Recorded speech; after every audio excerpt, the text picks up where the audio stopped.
Alors pour cette vidéo, comme vous pouvez immédiatement le voir, on va faire quelque chose d'un petit peu différent. On est ici sur un terrain qui nous appartiendra bientôt, mais sur lequel on est déjà, parce qu'il y a eu un délai administratif, super. Et donc ici à ma gauche, vous avez les arbres fruitiers, et au fond la forêt, puisqu'en fait c'est une immense clairière au milieu de la forêt. Et on a plein de projets pour ce terrain. Là-bas où mon fils est en train de jouer un camp pour l'été. Bon, on a un puits donc on peut rester plusieurs jours ici.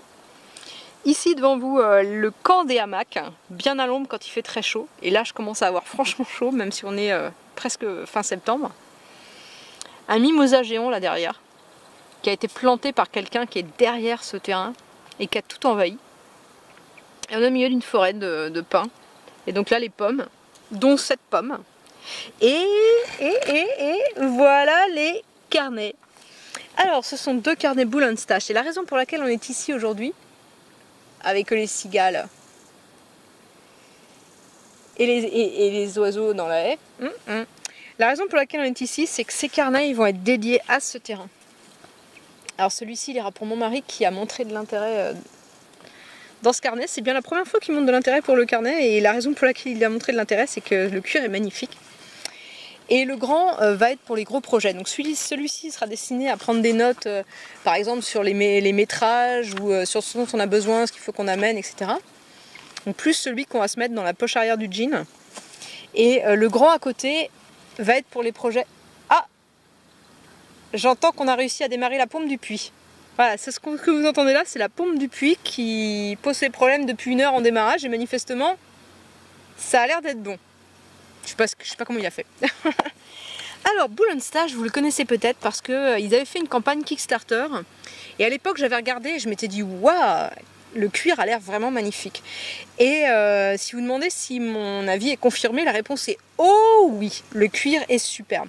C'est un cuir d'aspect rustique, un peu, tout à fait un cuir pull-up, hein, mais comme caractéristique d'être extrêmement doux au toucher, extrêmement doux. Vraiment un très beau cuir qui marque beaucoup les coups, qui va bien vieillir. Ah, ils annoncent qu'il vieillit justement très très bien. Voilà, ça prend vraiment les coups. Hein.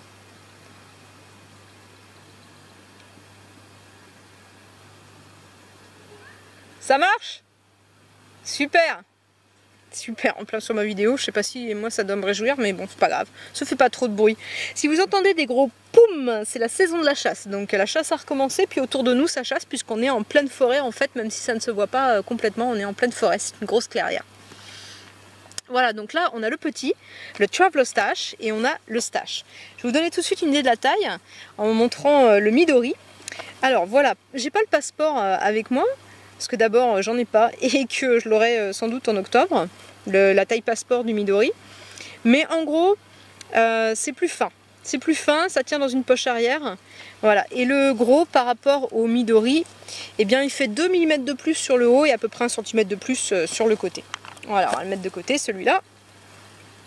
Et donc je vais vous montrer d'abord un peu mieux le cuir. Sur le petit, je pense qu'on verra mieux avec l'angle de la caméra. Alors que celui-ci a des reflets plus bruns, celui-ci a des reflets plus rouges, donc je vais le montrer aussi. Voilà, ici il a des reflets plus bruns, chatoyants, rouges que l'autre. Donc il y a vraiment des variations importantes en termes de couleurs, parce que là on a vraiment l'impression d'avoir quasiment deux coloris différents. Je ne sais pas si on le voit bien à la caméra. À l'intérieur, on a quelque chose qui fait beaucoup penser à l'intérieur du Midori, avec quelque chose d'un peu tissé, d'aspect un peu tissé au niveau du cuir intérieur. Voilà.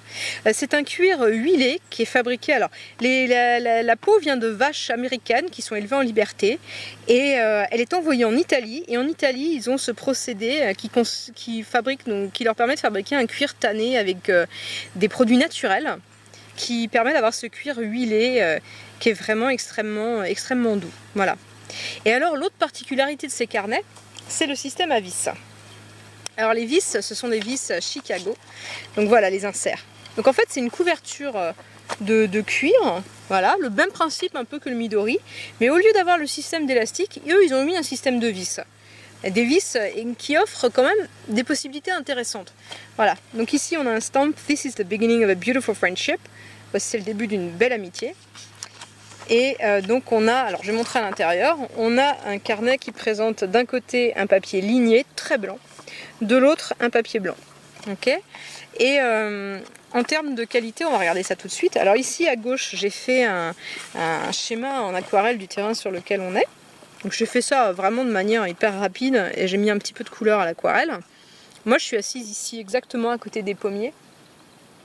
Et donc voilà, le camp de hamac, le terrain sur lequel on met le camp, le terrain de permaculture, le puits, voilà, tout ça, le terrain est là. Pas de problème, comme on voit, ça tient bien l'aquarelle, le papier est assez épais. C'est pas le plus parfait pour un plume, ça glisse pas énormément. Voilà, et donc ça c'est le baradose, le paradis en breton. Et ici j'ai fait un test d'écriture avec le Pilot Prera 1.1, mine 1.1, avec l'encre Eau de Nil de chez J. Herbin. Voilà. Et je dirais que ce papier, c'est vraiment pas le plus extraordinaire que j'ai vu, mais on a un peu de, ça traverse un peu visuellement, mais enfin ça traverse pas, ça traverse pas. On voit un peu au travers, mais ça ne traverse pas. Voilà.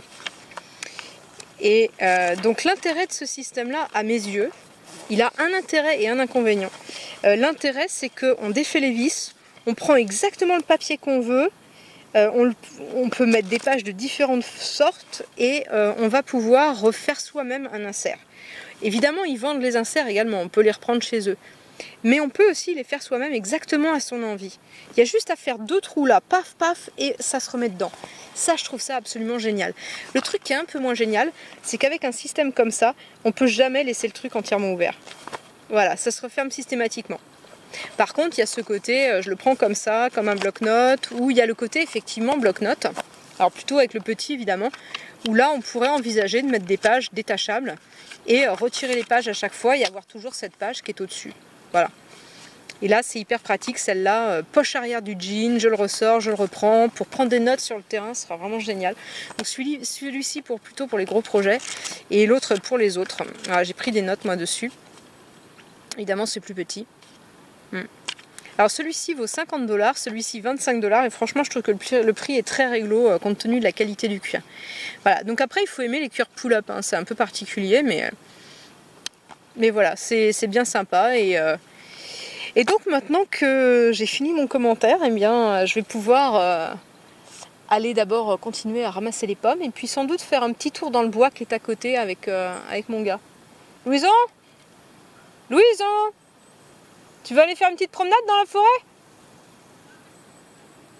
Ah non, effectivement, mon fils me rappelle qu'avec les chasseurs, là, c'est loin d'être le plus prudent. Et effectivement, il a raison. C'est vrai que la dernière fois, il n'y avait pas les chasseurs. Ah, la vie est dure. En tout cas, voilà pour ces carnets Boule & Stash. Ils sont vraiment très très beaux, très très réussis. Après, le système de vis, eh bien, c'est un choix. C'est un parti pris. Moi, je trouve ça intéressant, les gens qui prennent des partis pris actuellement, qui font pas systématiquement des choses similaires, et je trouve que c'est un carnet qui peut avoir un intérêt par rapport au Midori ou par rapport à d'autres choix. C'est un peu masculin, c'est vrai, dans le style, et d'ailleurs mon mari s'est intéressé au petit, donc je pense que celui-là va aller directement dans la poche arrière de son jean, parce que c'est la première fois qu'il s'intéresse à mes carnets, et vraiment celui-là lui a tapé dans l'œil. Et le grand, mon fils, a trouvé qu'il était vraiment très doux, hein. C'est vraiment la caractéristique, c'est un cuir vraiment très très joli. Et alors ils sont bons, ils sont vraiment bons. Voilà pour ces carnets Boule & Stash, j'espère que ça vous aura plu. La scène est un peu différente cette fois-ci, ça change un petit peu de l'ordinaire. La prochaine fois on reviendra dans des choses plus habituelles.